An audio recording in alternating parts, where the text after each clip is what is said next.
A todos, bienvenidos. Vamos empezando de a poquito. Se va sumando la gente, 220, 230 personas ya sumándose y sigue creciendo el número, como decía Uri Gerade.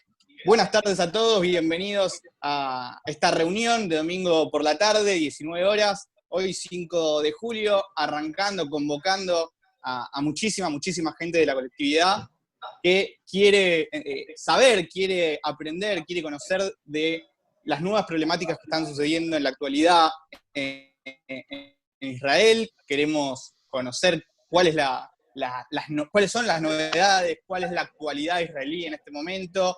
La verdad, primero que nada, mi nombre es Matías Ospigiel. Les agradezco a todos por estar del otro lado, en nombre de SEUT, en nombre de SIMO, las dos organizaciones que trabajan en conjunto a lo largo de estos días de cuarentena, y antes también, ¿no? Obviamente, para que todos ustedes puedan tener una tarde de domingo con una charla abierta para que escuchen, para que puedan aprender, para que puedan opinar, que todos puedan participar y todos puedan estar al tanto de lo que está sucediendo con la actualidad israelí.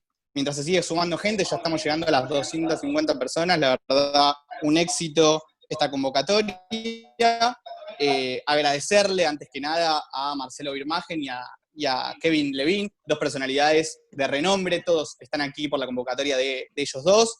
Yo voy a estar moderando la charla, tratando de leer todas las preguntas, la mayor cantidad de preguntas que se puedan. Obviamente somos muchísimos los que estamos hoy aquí y se va a hacer difícil poder leer todas las preguntas y que todos participen, pero la idea es que todos puedan llevarse un mensaje y puedan tener una buena experiencia, ¿no?, de esta charla, y obviamente que se repita próximamente, porque la verdad que es muy interesante escuchar tanto a Marcelo como a Kevin, que tienen dos posturas diferentes, seguramente, pero que van a poder debatir y que van a poder dejar su mensaje y su visión de lo que está sucediendo hoy con el conflicto palestino-israelí en Cisjordania, ¿sí? Ahora uno de los chicos de SIMO y de SEUT van a dar una breve introducción para que todos estén en tema y sepan de qué se trata lo que está sucediendo hoy en los terrenos de Judea y Samaria, de Cisjordania. Pero bueno, ahora en minutos nada más vamos a dar unos segunditos para que la gente se siga sumando, ya estamos llegando a los 300. Agradecerles nuevamente a todos por estar participando hoy aquí de la charla de SEUT y SIMO. La verdad, un éxito, chicos. Primero que nada, felicitar a todos los organizadores por esta charla. Muchísima gente. Ya estamos superando las 300 personas que se están sumando en este momento.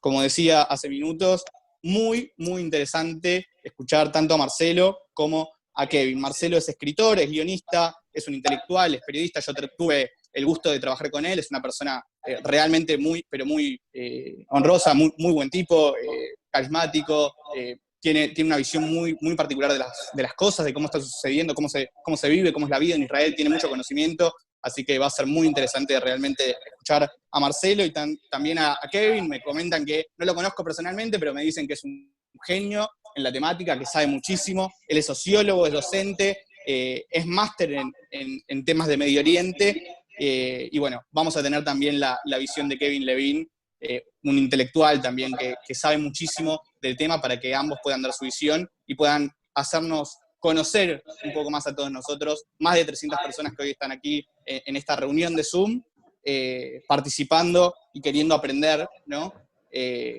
sobre esta temática. Bueno, vamos a dar comienzo a la charla, si les parece, a los chicos de SIMO y de SEUT.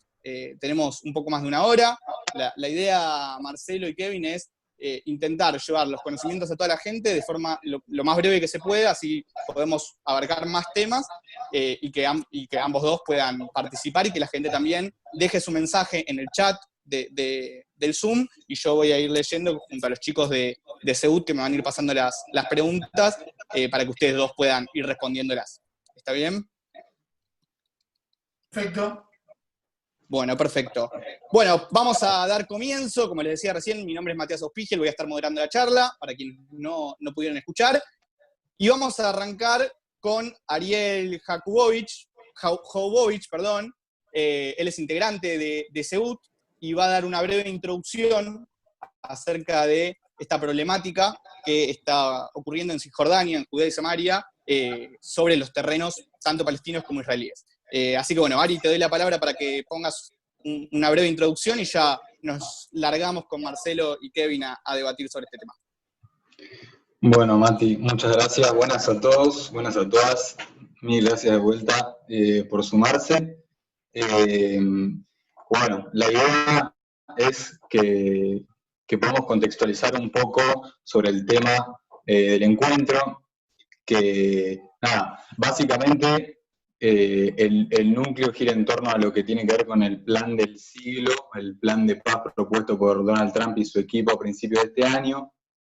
Era un plan que se tenía como mucha expectativa, porque bueno, cae como en un momento medio raro en la región, después de varios años de estancamiento del conflicto.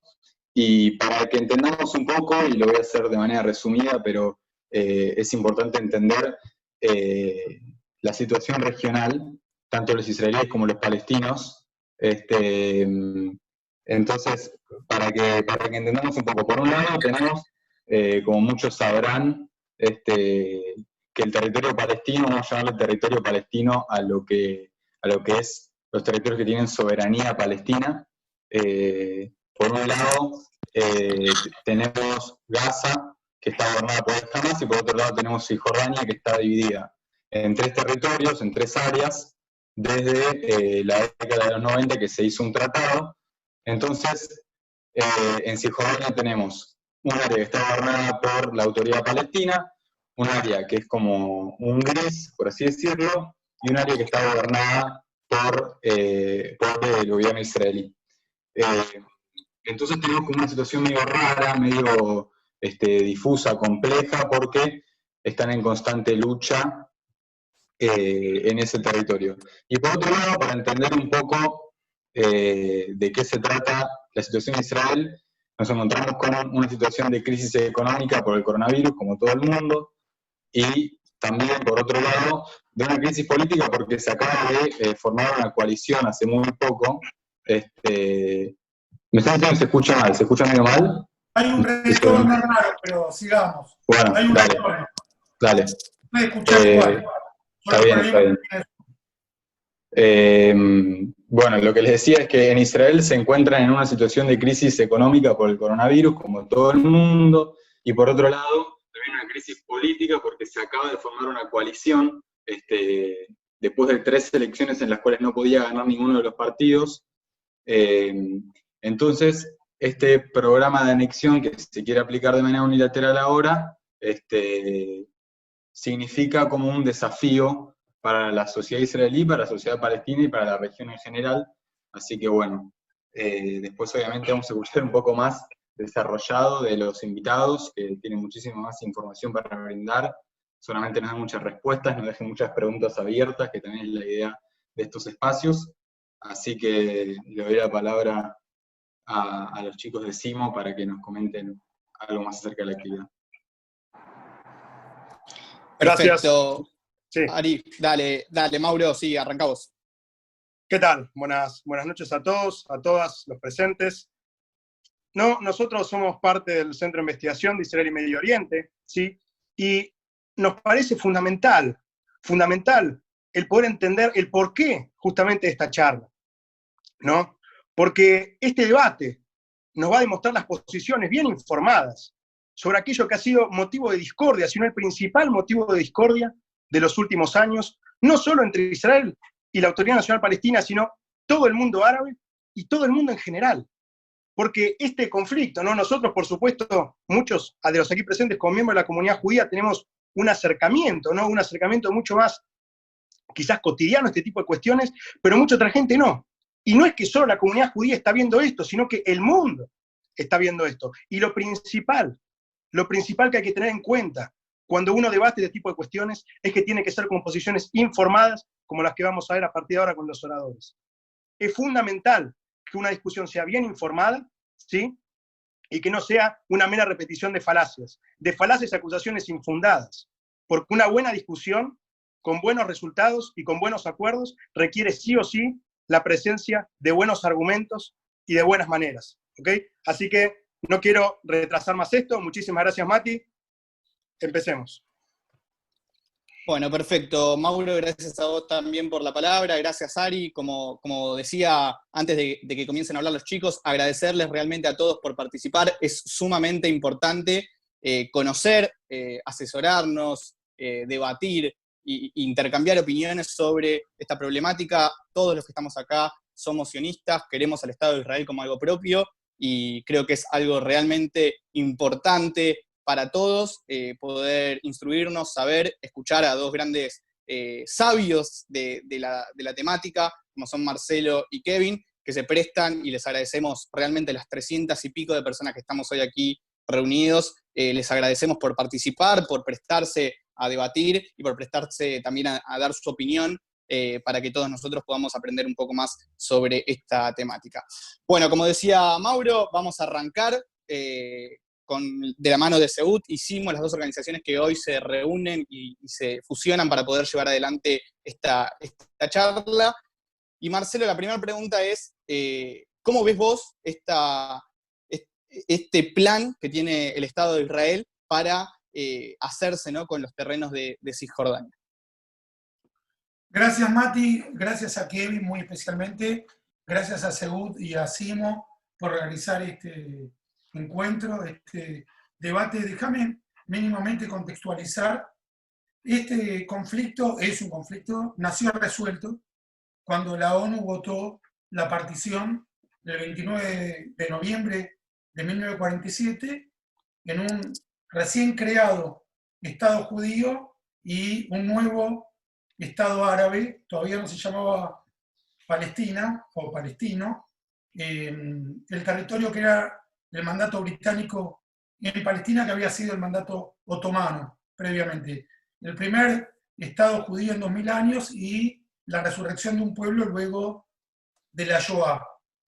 Si hubieran aceptado esta partición, que era, nunca nada es perfecto en la condición humana, pero absolutamente justa, o lo menos malo que se podía pretender, no estaríamos dedicando un domingo a debatir sobre este tema. Ese mismo día, el 29 de noviembre del 47, empezó una guerra entre vecinos, entre dos comunidades que habían convivido malamente. El asesinato de judíos y el intento de expulsión de los judíos del Medio Oriente, especialmente del mandato primero otomano y luego británico en Palestina, empezó desde los primeros inmigrantes judíos que llegaron a fines del siglo XIX y los odiaban por ser judíos y especialmente por su condición política y social, la igualdad entre las mujeres, el respeto por la diversidad, la discusión, la Histadrut, es decir, el sindicato, todo lo que hace a las democracias modernas era insoportable para la comunidad árabe que convivía en ese mismo espacio territorial.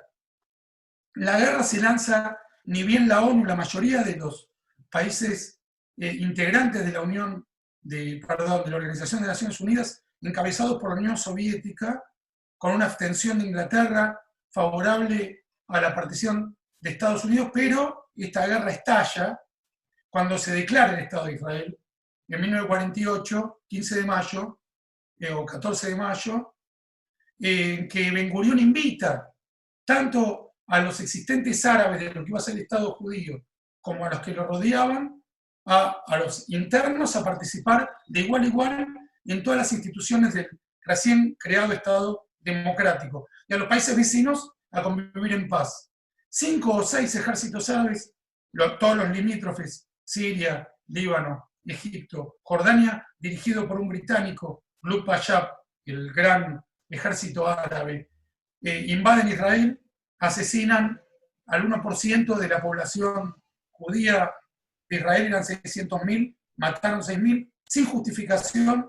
No hay manera de explicar el porqué de esa masacre.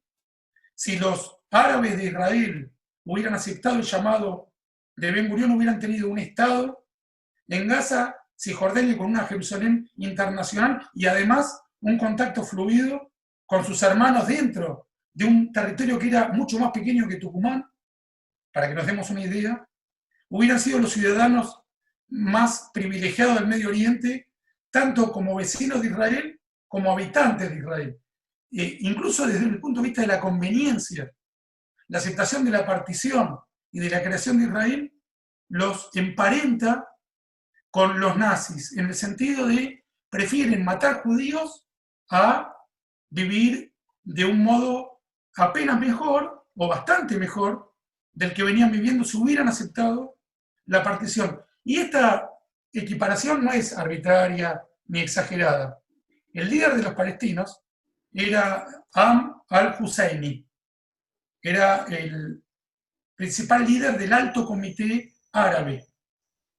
Husseini, el líder de lo que después se llamaron palestinos, entonces eran árabes porque palestinos eran todos, los judíos se llamaban tan palestinos como los árabes, la orquesta de los judíos del Yishuv, era la orquesta palestina, la Universidad Hebrea de Jerusalén, de la Universidad Palestina, y el judío de Israel, antes de la creación del Estado, era el judío palestino, pero llamémoslo así para mayor comodidad, Hamid al-Husseini, digo, fue a Berlín a dialogar con Hitler para importar la Shoah al Medio Oriente.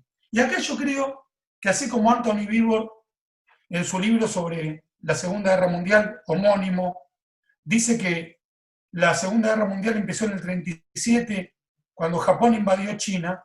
El conflicto en Medio Oriente empezó durante la Segunda Guerra Mundial, cuando todo el movimiento independentista árabe, Egipto, Irak, Jordania y mandato británico en Palestina, se ponen del lado de los nazis, dirigidos por Husseini, precisamente, muy difícil de pronunciar el nombre, pero el apellido es fácil, y todo el contingente judío de Medio Oriente es el único colectivo social y político antinazi.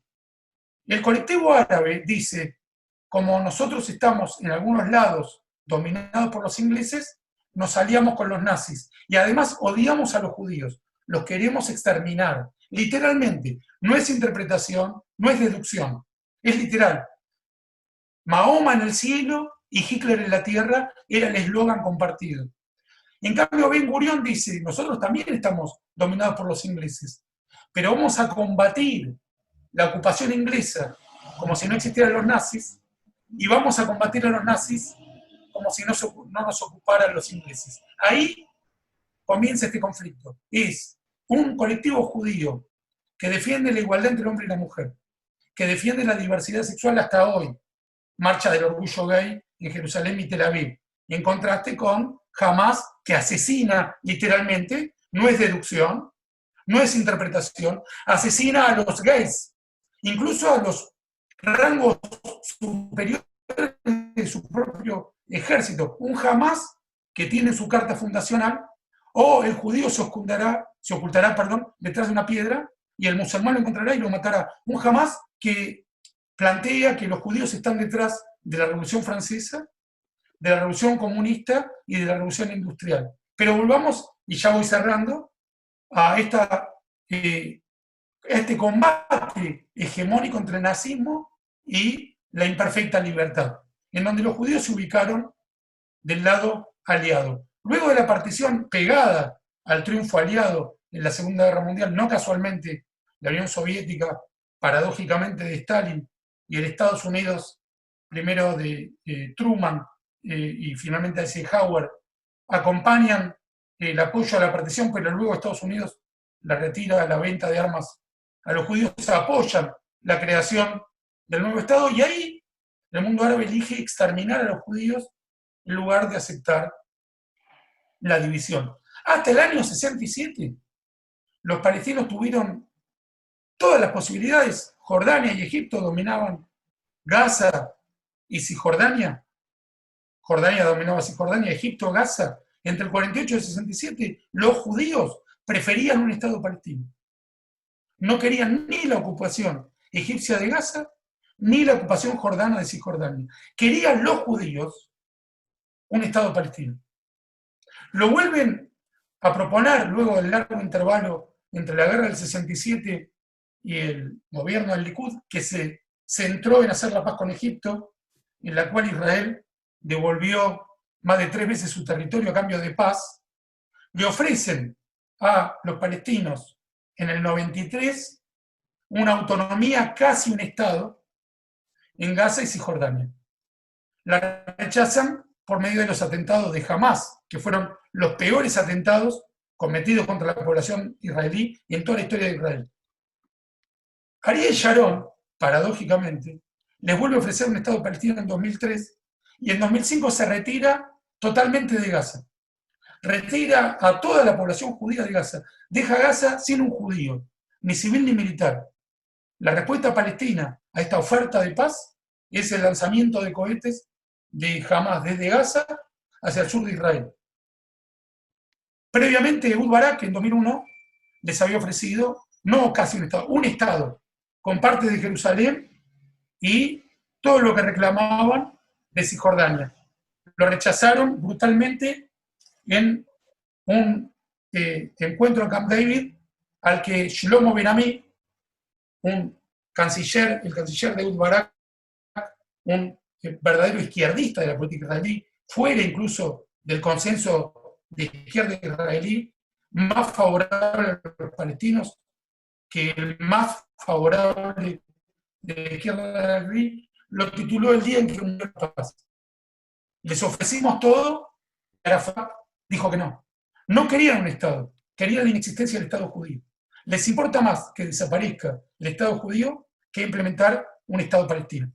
Para cerrar, aún cuando no quieran la paz, que evidentemente ni Hamás ni Fatah, que no hace elecciones desde el 2007, que viven en una dictadura, que sin llamarse a sí misma fundamentalista islámica, como sí se llama Hamás, igual permiten los crímenes de honor contra las mujeres, persiguen a los homosexuales, y no existe ni libertad de expresión, y como ya dijimos, ni la libertad de elección.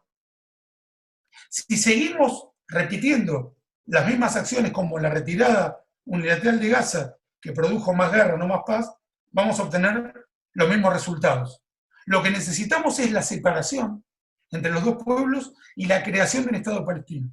Incluso, aunque los palestinos de la dirigencia palestina no lo quieran, necesitamos imprescindiblemente la creación de un Estado palestino para que Israel no tenga que administrar ni aún palestino. Por eso creo que esta, no anexión, porque anexión sería si existiera un Estado palestino que nunca existió por decisión de los palestinos y del mundo árabe, sino una ampliación de la soberanía israelí, igual que se pensó cuando se hizo la partición, demográficamente.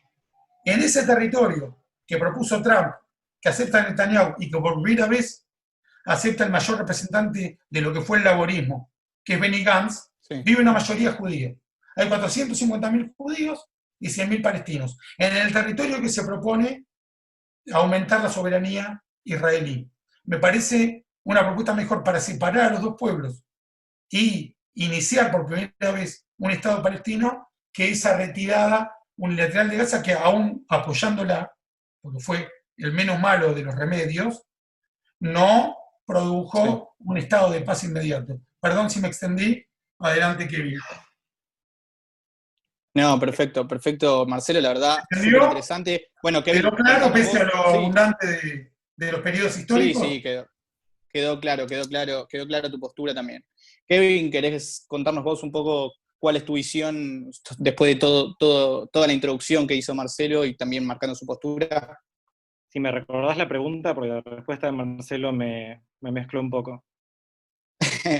Sí, la pregunta es, para empezar, ¿no? con este debate, ¿cuál es tu postura acerca de esta anexión que quiere hacer Israel en los terrenos de Cisjordania? Me parecía. Un par de declaraciones antes de empezar a responder. No voy a meterme mucho en lo que dijo Marcelo, porque tengo suficiente para decir sobre la actualidad. En primer lugar, gracias por la invitación y gracias a todos los que se sumaron. Estoy viendo muchos amigos y caras conocidas entre los participantes, y hay mucha gente que me está escribiendo que no entró, porque llegamos al máximo de esta cuenta. En primer lugar, y antes de pasar a responder la pregunta, sí quiero decir algo básico: no se hace historia contrafáctica, menos sobre cosas que realmente están por fuera de nuestro control, no podemos saber. En segundo lugar, si vamos a hacer un recuento histórico, hacer un recuento de 1948, o empezar el conflicto entre judíos y palestinos en el territorio de lo que hoy es Israel-Palestina, empezando en los años 40, es claramente incompleto. Y hacer un recuento de 1948 sin hablar del rol de la intervención británica en exacerbar el conflicto entre las dos partes, es absolutamente incompleto. Se habló del muftí de Jerusalén, el gran muftí de Jerusalén, Haj Amir al-Husseini, pero no, ¿quién designó al muftí de Jerusalén? Los ingleses, por motivos que ahora no tengo tiempo para explicar, porque estamos hablando de otra cosa. Se habló de la ocupación jordana de Cisjordania, pero si miramos la investigación del historiador israelí Avi Shlaim, entre otros, podemos ver que esa ocupación fue acordada por Israel por diferentes motivos que no tenemos tiempo, pero es incompleto decir que fue en contra del consentimiento israelí. Y jamás, obviamente, no existía hasta la década de 1980, entonces no lo podemos ubicar ni siquiera ideológicamente en los años 40. Por último, quería aclarar, Benny Gantz no fue ni es parte del Partido Laborista, tiene su propio partido que se llama Hosen le Israel, que es parte de la coalición Cajol Labán, que está ahora, desde el mes pasado, hace 2 meses, en un acuerdo con el Partido Laborista, pero nunca fue parte. Y por otro lado, anexión no significa que hay un Estado. Ahora voy a hablar de lo que significa la anexión. La pregunta es, ¿cómo veo este intento de anexión? La verdad es que no positivamente. Primero quiero aclarar, hay por lo menos 3 propuestas diferenciadas dentro de una palabra confusa, que es la anexión. Anexión es cuando un Estado declara de forma unilateral que una determinada zona es parte de su territorio nacional. Otros pueden reconocer esta anexión o pueden no reconocerla. Es una cuestión no menor sobre la cual podemos hablar. Se habla un poco del contexto histórico, sabemos que a partir de 1967 hay territorios ocupados, algunos los llamarán en disputa, liberados, recuperados. La realidad es que la comunidad internacional y la propia Corte Suprema de Israel reconoce esos territorios con el estatus de bajo ocupación beligerante. Es decir, hasta ahora no fueron declarados parte de Israel, e Israel está sujeta en esos territorios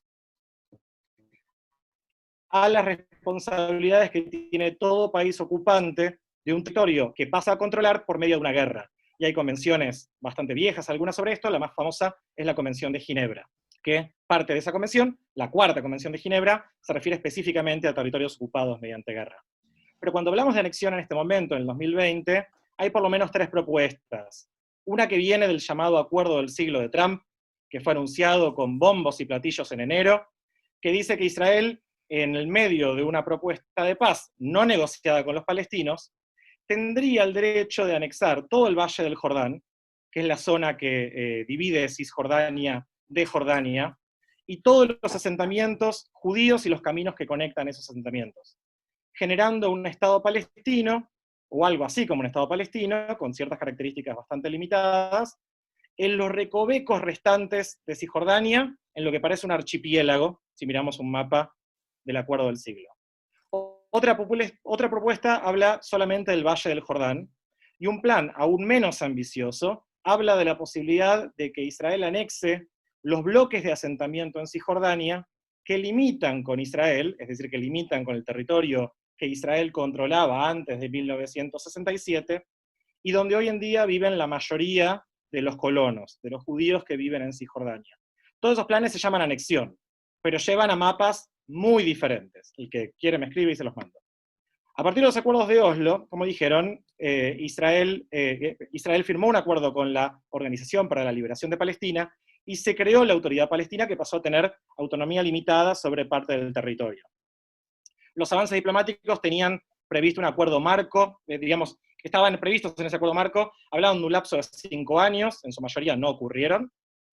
Así que no tenemos un acuerdo oficial sobre el estatus final de esos territorios, sobre Jerusalén, sobre el derecho de retorno de los refugiados palestinos, sobre seguridad, y muchos otros aspectos clave en el conflicto. Pero sí tenemos esas instituciones que crearon los acuerdos de Oslo, específicamente la más importante es la Autoridad Palestina, bajo el liderazgo de Mahmoud Abbas. Hoy en día en Cisjordania tenemos territorios entonces controlados por cierta autonomía palestina y territorios que siguen bajo el control de Israel en la denominada Área C. Y tenemos un sistema dual, donde una administración militar que rige por los palestinos en alguna parte de esas áreas, convive con la extensión del Código Penal israelí que aplica para los judíos que viven en esa zona, que por cierto reciben beneficios a cambio de mudarse ahí, y del día de mañana dificultar cualquier tipo de cesión de territorio en un acuerdo de paz. Ahora, en el medio de este contexto, aparece perdón, algo importante también es que la autoridad palestina, ya al firmar los acuerdos de Oslo, renunció a ese reclamo histórico palestino por la Palestina histórica y se conformó con algo similar a los territorios conquistados en 1967, que son 20% de lo que los palestinos consideran la Palestina histórica. Los años pasaron y las promesas de un Estado palestino, como sabemos, no se cumplieron, más allá de que hubo alguna declaración sin mucha consecuencia ni validez legal. Y lo que es más, desde el final del gobierno de Obama, la política de Estados Unidos fue acompañar a todos los reclamos israelíes como Jerusalén, los Altos del Golán, incluso Trump declaró que los asentamientos judíos en Cisjordania no contradicen el derecho internacional, lo cual contradice el derecho internacional y la política estadounidense anterior. En los últimos años, la Autoridad Nacional Palestina, creada en los acuerdos de Oslo, está fuertemente deslegitimada, primero por su propia corrupción, por la desigualdad, por la falta de democracia que mencionaba Marcelo, pero también por la falta de avances diplomáticos que sustentan a la Autoridad Palestina. La idea de la Autoridad Palestina es que tiene el mandato de negociar en nombre de los palestinos hacia un futuro Estado. Y el avance por parte de Israel de los asentamientos y las restricciones al movimiento de los palestinos claramente no ayuda a explicarle a los palestinos que se necesita una autoridad palestina para negociar con Israel. ¿Qué beneficios reales ven los palestinos en esta situación?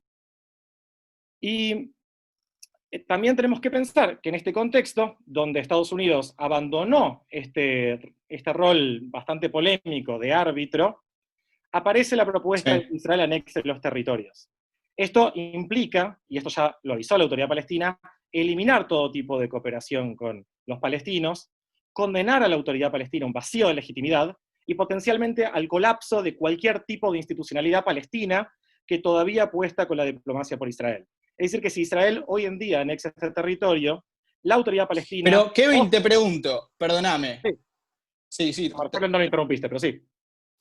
No, redondear y te hago la pregunta. Es decir, sin No, la meterme pregunta es, podemos hablar un segundo. ¿existe la posibilidad?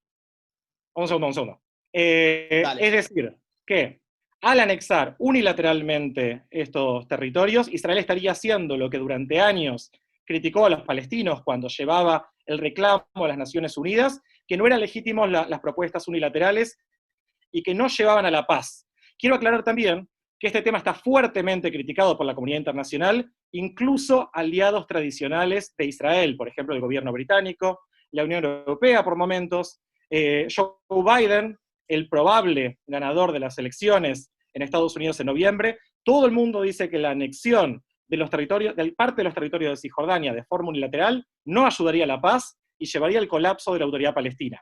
Y hay que pensar quién gana con el colapso de la Autoridad Palestina. Acá la disyuntiva no es Mahmoud Abbas o Suecia. La alternativa es Mahmoud Abbas o Hamas, o la yihad islámica. En vez de apostar por los sectores moderados dentro de los palestinos, que apuestan por una solución diplomática y por la solución de dos estados, Israel estaría debilitando a esos palestinos que estarían dispuestos a hablar. Matías, perdón. Sí, Marcelo, te veo a sentir y tenés ganas de hablar, dale. Claro. Pido que en vez de hacerle la pregunta me permitas intervenir. Sí, dale, cerró, Kevin. Primero, que para mí es un privilegio escuchar a alguien con tanta información y que todos los datos que Kevin presenta son valederos, informados, no hay nada que haya que corregir, excepto que me aclare que Gantz no era laborista. Lo dije con toda claridad. Gantz representó a los laboristas al presentarse como candidato contra Netanyahu. El electorado laborista... Los laboristas fueron otra lista. Los laboristas iban con Gesher. Sacaron 3 diputados.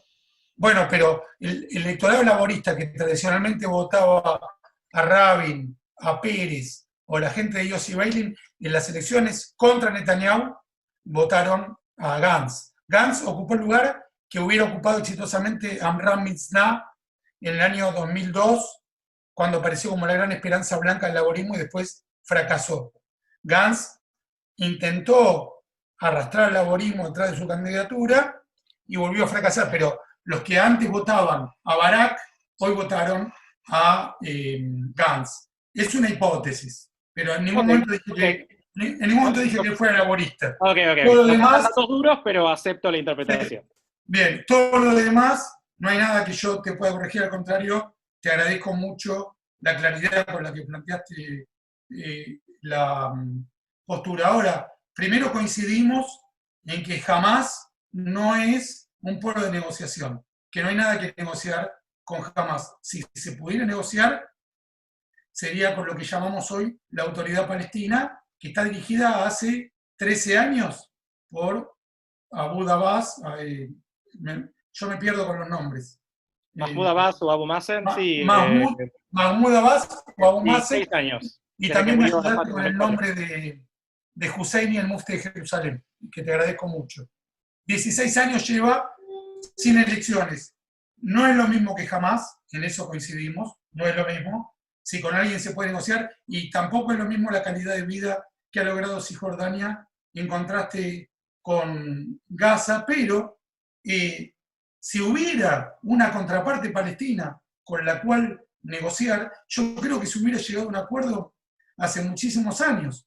Ahora hay que explicar por qué rechazó Arafat, que Abu Mazen o Mahmoud Abbas ya era entonces su segundo, la propuesta de Barak, que incluía una parte de Jerusalén, no solo la entrega y destierro, como se hizo en Gaza, de los judíos de Cisjordania, sino parte de Jerusalén. No solo la rechazaron, lanzaron lo que se llamó la segunda intifada, uno de las peores retahílas de actos terroristas contra civiles israelíes.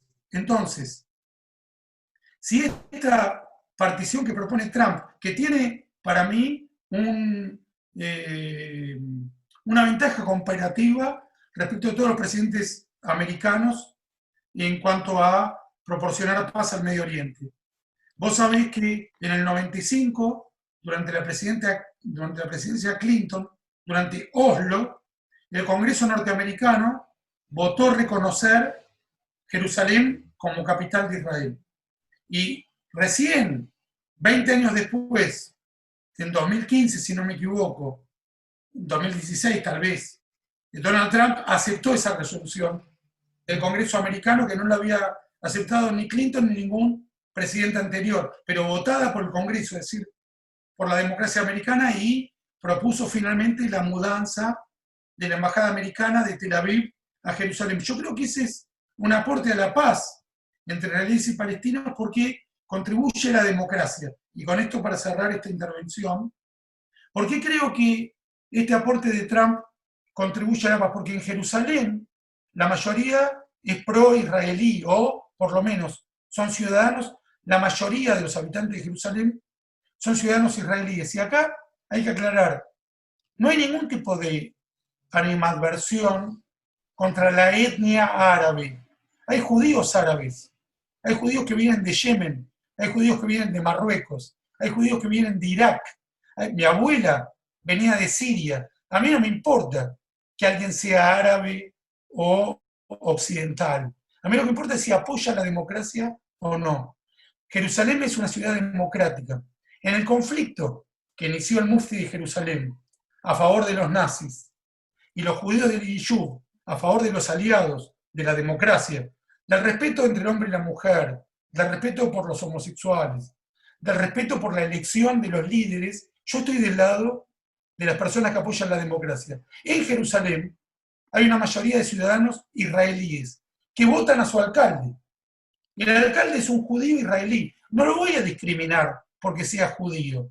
No voy a pedir que sea árabe cuando una mayoría vota a alguien que es judío. Como en Irak se vota a una persona iraquí y en Jordania se vota a un árabe. Ahora, una vez que una mayoría israelí, de ciudadanos israelíes, votan a un alcalde de Jerusalén y Estados Unidos, la principal democracia del mundo, la que venció a los nazis, apoya a esa capital por la decisión mayoritaria de sus habitantes, yo apoyo la democracia. Me interesa Israel porque es el Estado judío, pero eso me interesa, no lo apoyo por eso. Yo no estoy a favor de Israel porque es judío, pues si no, estaría a favor, ponerle, del que asesinó a los palestinos durante Oslo en las mezquitas, Baruch Goldstein. Y yo lo desprecio, lo repudio. Para mí es igual a Hamás. Y Gal Amir, el que asesinó a Isaac Rabin, es judío. Y para mí es una de las personas más despreciables del siglo XX. Es uno de los peores atentados que se cometieron contra el Estado judío. Lo cometió un judío que asesinó a Isaac Rabin. No. A mí me interesa porque es judío, pero lo apoyo porque es democrático. En ese contexto, agrupar a la mayoría judía que vive en Cisjordania, que es menos del 2% del territorio palestino, hacerla formar parte del Estado de Israel y permitir que se cree un Estado palestino sin desterrar a nadie, sin quitarle a nadie su casa, sin quitarle sus derechos a nadie, me parece la solución menos mala a un problema prácticamente irresoluble desde lo geográfico y de lo político y social, que repito, Kevin, se pudo haber resuelto en el 47 si los palestinos y los árabes, los palestinos los llamamos forward, porque por entonces se llamaban árabes, pero si hubieran aceptado partir el territorio, dejar que la mayoría judía se gobierne y gobernarse a sí mismos, que no lo permitió Egipto, no lo permitió Jordania, no lo pidieron los palestinos y lo propusieron los judíos de Yishú. Perdón, ¿se entendió algo de lo que dije? No, sí, perfecto, Marcelo. Ahora, Kevin, perdón. Para hablar un poco más sobre la anexión, Kevin, ¿sí? Llevándolo un poco más al tema de la anexión de territorios. ¿Crees que puede existir una partición tanto de territorio israelí como de territorio palestino sin tener que sacar a la gente, a los judíos que están habitando Cisjordania? Sí y no. A ver, para empezar, yo creo que hay posibilidad de crear un Estado palestino sin mover a la mayoría de esos colonos. A ver, la mayoría de los asentamientos, los más poblados, están cerca de la frontera. Están cerca de la frontera, la línea verde, sí, que es la que dividía la frontera entre Israel y en su momento Jordania, antes de la guerra de 1967, es decir que la mayoría de la gente que piensa en una solución de 2 estados no prevé que se vuelva exactamente a esa frontera, sino que se puede hacer una transferencia de territorios, cediendo a ese futuro Estado palestino territorios de igual superficie y de calidad similar para el tema de la agricultura y demás. Hay algunos asentamientos que son más complejos, como la ciudad de Ariel, por ejemplo, que tiene 20.000 personas y está en el medio de Cisjordania, no casualmente, se puso ahí para evitar el día de mañana una cesión del territorio.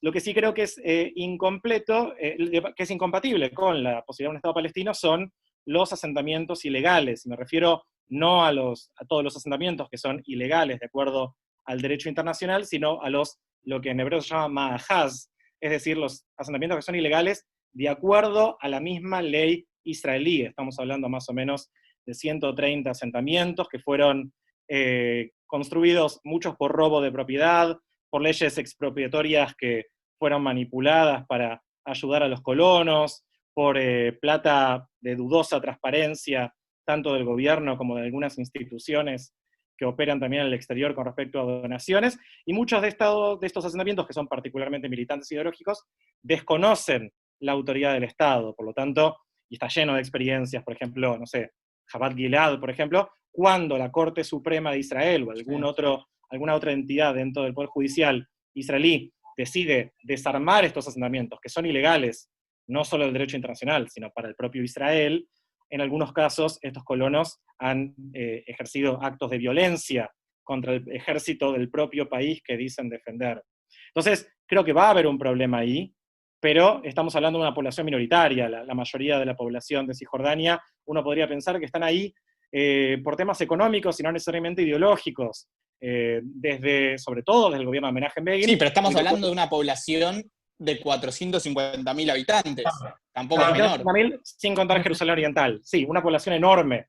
Por eso decía, pero la gran mayoría no tendría que moverse si se acepta un acuerdo de intercambio de territorios, que es, por cierto, una propuesta que me parece que está bien y no necesariamente, y no viene de la izquierda. Es una propuesta que formuló en su momento a Víctor Lieberman, la idea de intercambiar con ese Estado palestino territorios equivalentes, porque la mayoría de asentamientos tienen un nivel de urbanidad, de desarrollo urbano y de población que haría realmente poco práctico mudarlos. Pero por eso también en referencia a los números, también vemos la urgencia. Hay mucha gente que declara muerta la solución de los dos estados, que hoy por hoy veo la solución más viable al conflicto palestino-israelí. Como dice Peter Beinart, un periodista estadounidense judío muy, muy interesante para el sobre el conflicto, no hay ninguna métrica que nos diga que la solución de dos estados está muerta, porque no hay precedentes. Pero está claro que hay un sentido de urgencia.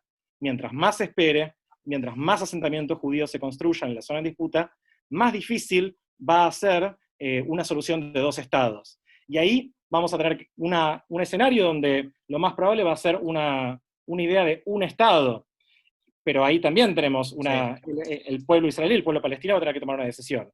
Ese estado único puede implicar igualdad para todos sus ciudadanos y derecho a voto, o puede ser un estado que niegue sistemáticamente el derecho de voto de una población de 5 millones de personas, lo cual alejaría a Israel de forma total del Club de Naciones Democráticas. Sí. Bueno, perfecto, Kevin. Súper interesante. Sí, dale, Marce. No, que hay una coincidencia total entre Kevin y yo, de que es necesario un Estado palestino, es imprescindible la separación de los dos pueblos. El problema que tenemos es que Israel es una democracia, mientras que el naciente Estado palestino por ahora son dos dictaduras, la de Fatah en Cisjordania y la de Hamas en Gaza. Y ese problema es un tema que no podemos considerar cultural. Matar mujeres por no querer casarse con una menor, con un adulto que le eligió la familia para ser su marido, que es legal en Gaza. Gaza jamás aplica la Sharia. Es decir, que si vos sos gay, te pueden matar. En Tel Aviv, en Jerusalén, hay una marcha de orgullo gay. Puede haber un criminal, existió en una marcha de orgullo gay, un criminal judío mató a una chica, lo metieron preso. Pero en Gaza, claro, no solo no existe la marcha de orgullo gay, matan a cualquier persona que descubran que es homosexual, aunque pertenezca a sus rangos militares. Y en Cisjordania, que se supone que son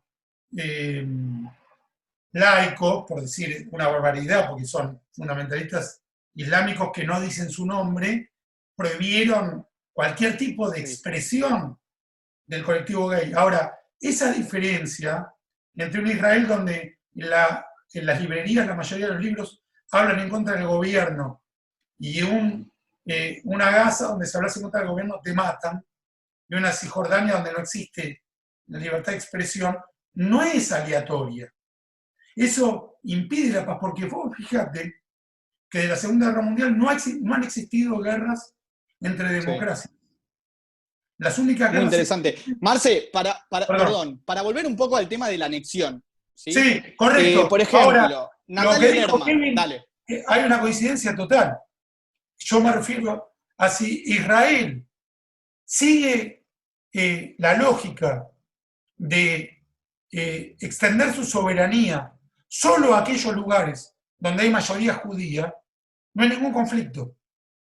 Repito, ¿cómo indemnizamos a los judíos de Israel por los 6.000 judíos que asesinaron durante la guerra de independencia sin ningún conflicto? No existía el conflicto territorial.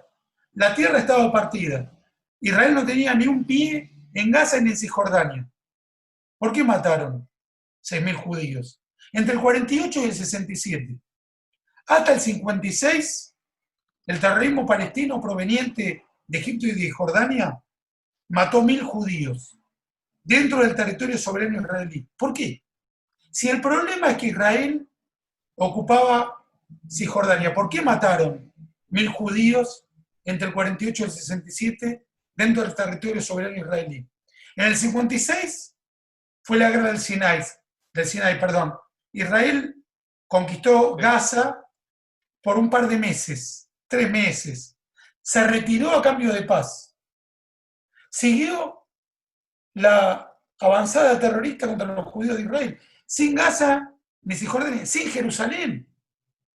Cuando fue la guerra del 67, Levi Shkol llamó al rey Hussein y le dijo: nosotros no queremos guerra con Jordania, renunciamos a Jerusalén a cambio de paz. No nos ataquen, que no los vamos a atacar. Jerusalén era de Jordania, en oposición a las Naciones Unidas, que pedían que fuera una ciudad internacional. El rey Hussein mató civiles judíos, atacó la parte occidental de Jerusalén, casi rompe los murales de Chagall que estaban en la Knesset. Recién ahí Israel, al defenderse, liberó Jerusalén. Es la primera vez, desde el rey David, que Jerusalén es una democracia. Que el líder de Jerusalén, el alcalde, lo eligen sus habitantes. Que todas las religiones tienen acceso libre a sus lugares sagrados. Y que la mezquita de Omar y la zona habitada por árabes de Jerusalén con soberanía israelí está bajo la administración de la autoridad musulmana, porque se respeta a la mayoría religiosa de ese sector, pero viven en paz, con seguridad y con respeto entre el hombre y la mujer, porque lo administra Israel. Ahí no puede un hombre matar a una mujer por crímenes de honor, como en Gaza o en Cisjordania. Perfecto. Entonces, no solo estamos defendiendo al pueblo judío, estamos defendiendo a las mujeres, estamos defendiendo la libertad de expresión, estamos defendiendo... Sí, se entiende. Perdón. Se entiende. Kevin, a ver, para vos, Natalia Lerman nos dice, tener en cuenta la opinión europea, que siempre fue antisemita, comenzando con la expulsión de los judíos de Inglaterra en 1290 y siguiendo con los pogroms, las matanzas, persecuciones, ¿es momento de tener en cuenta la opinión del mundo, o la opinión de Europa, sabiendo que Europa es en su gran mayoría antisemita? Sí. A ver, los británicos fueron una parte clave en el crecimiento del Lishub y fueron una parte imprescindible en el desarrollo de instituciones del Lishub que llevaron a la creación del Estado de Israel. Por otro lado, Israel no puede consolidarse como una paria internacional anexando territorios. Creo que, volviendo al tema de la anexión, por supuesto, no hay que hacer las cosas simplemente porque el mundo lo dice.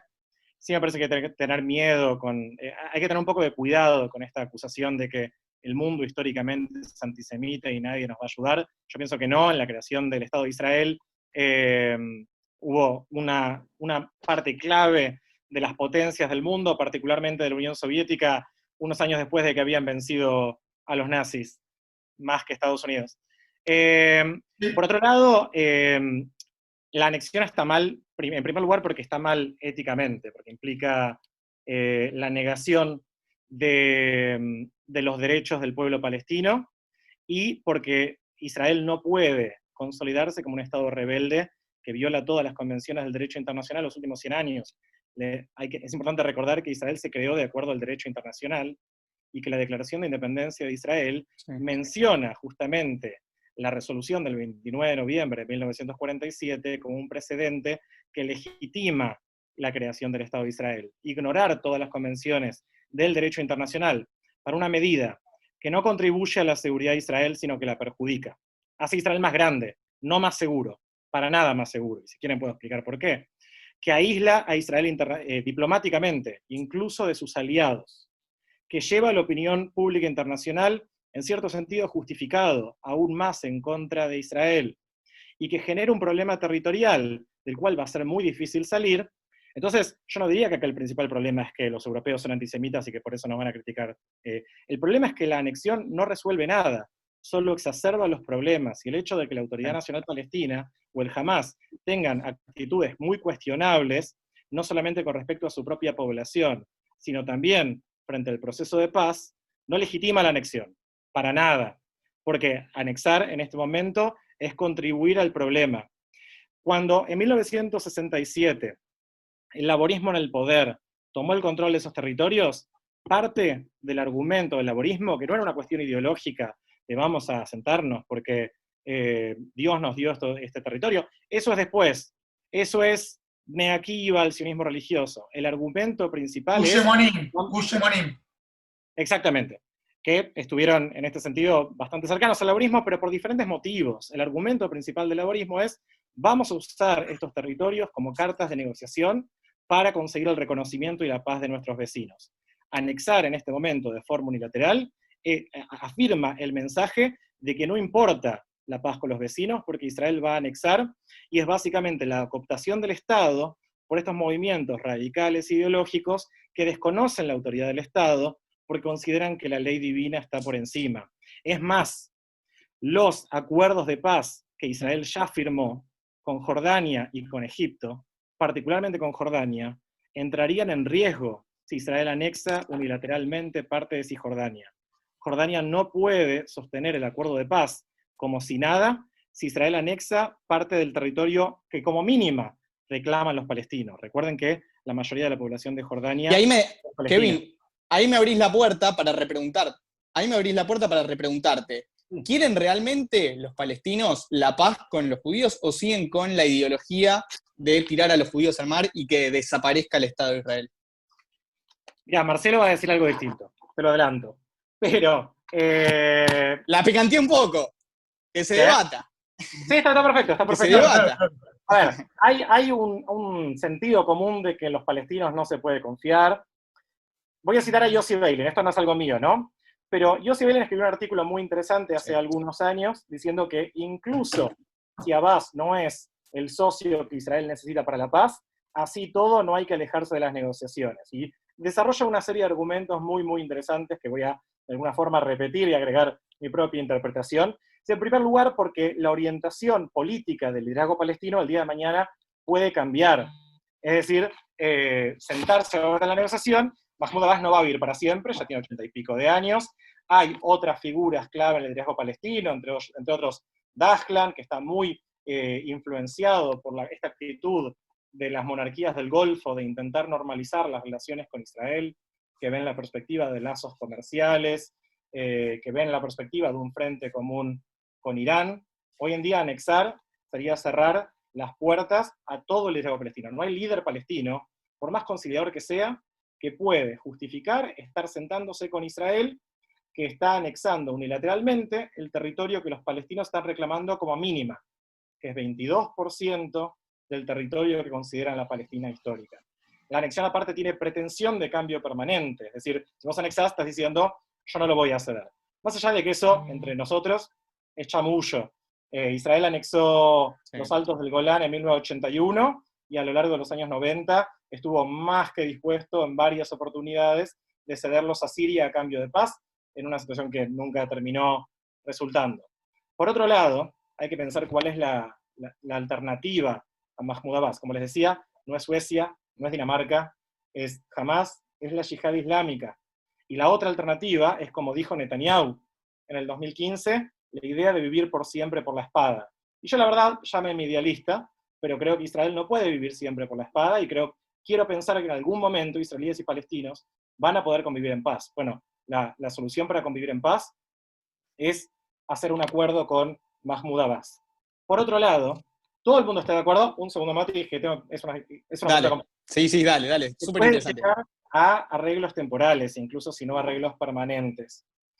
Y no sentarse a negociar con Mahmoud Abbas porque es malo, solamente debilita la posición internacional de Israel, genera la idea de que Israel, en su posesión creo que nadie lo puede cuestionar, hoy en día, la posición dominante en el conflicto, no sentarse a negociar es claramente perjudicial para la imagen de Israel y fortalece el BDS, que es todo otro debate.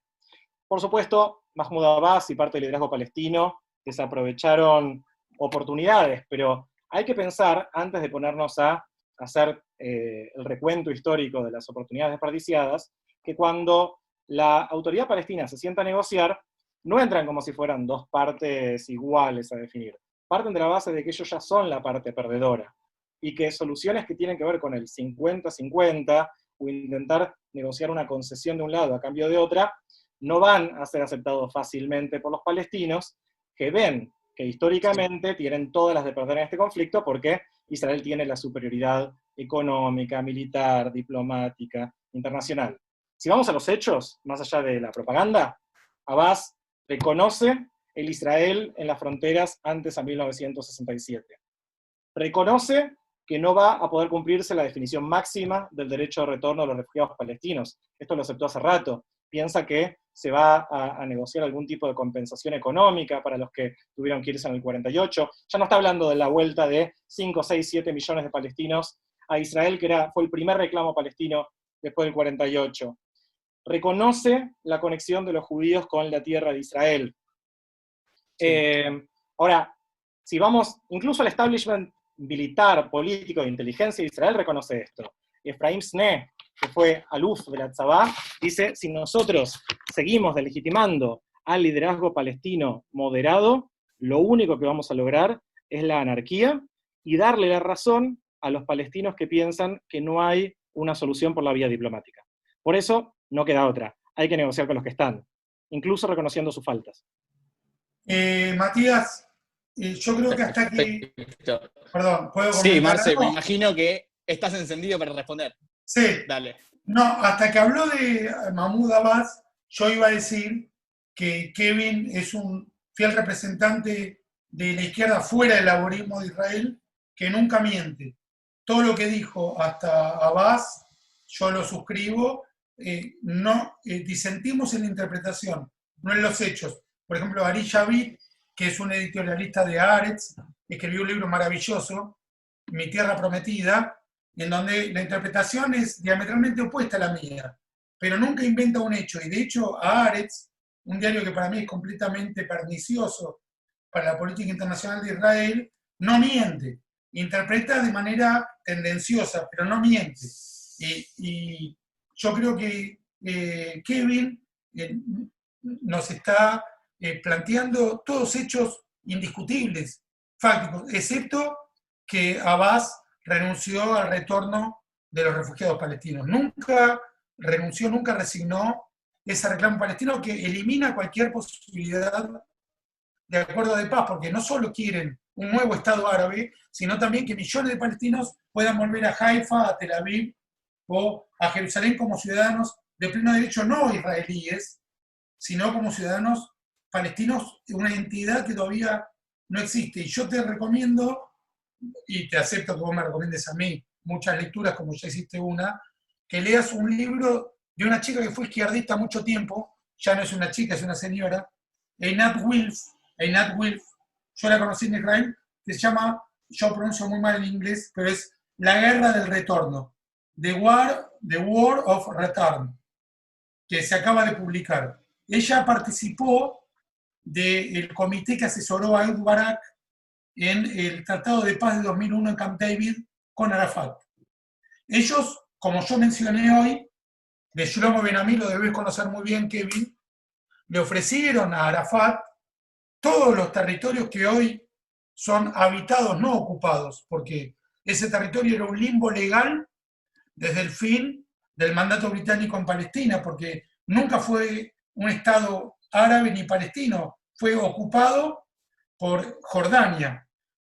Barak ofreció por primera vez que ese territorio fuera un Estado palestino y que partes de Jerusalén fueran parte del Estado palestino, y Arafat no solo lo rechazó, sino que lanzó la segunda intifada en 2001, que fue la peor retahíla, reitero, de ataques terroristas contra civiles judíos en Israel. Einat Wilf escribió este libro donde dice: el principal problema es que los palestinos no quieren un Estado palestino, sino destruir el Estado judío. De hecho, hasta hoy, los judíos aceptan en más de un 60% que existe un Estado palestino, pero ningún palestino relevante, ninguna organización palestina acepta la existencia de un Estado judío.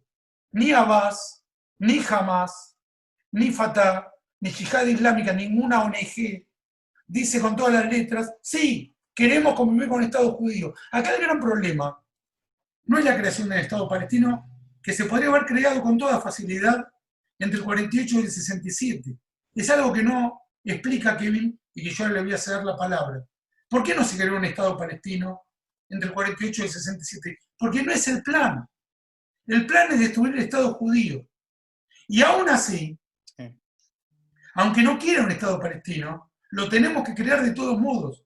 Porque Israel no puede gobernar a 4, Kevin dijo 5, después me va a aclarar por qué, yo creo que son 4 millones de palestinos entre Cisjordania y Gaza, pero ahí sí me vas a desasnar. Sí, pero, sobre eso.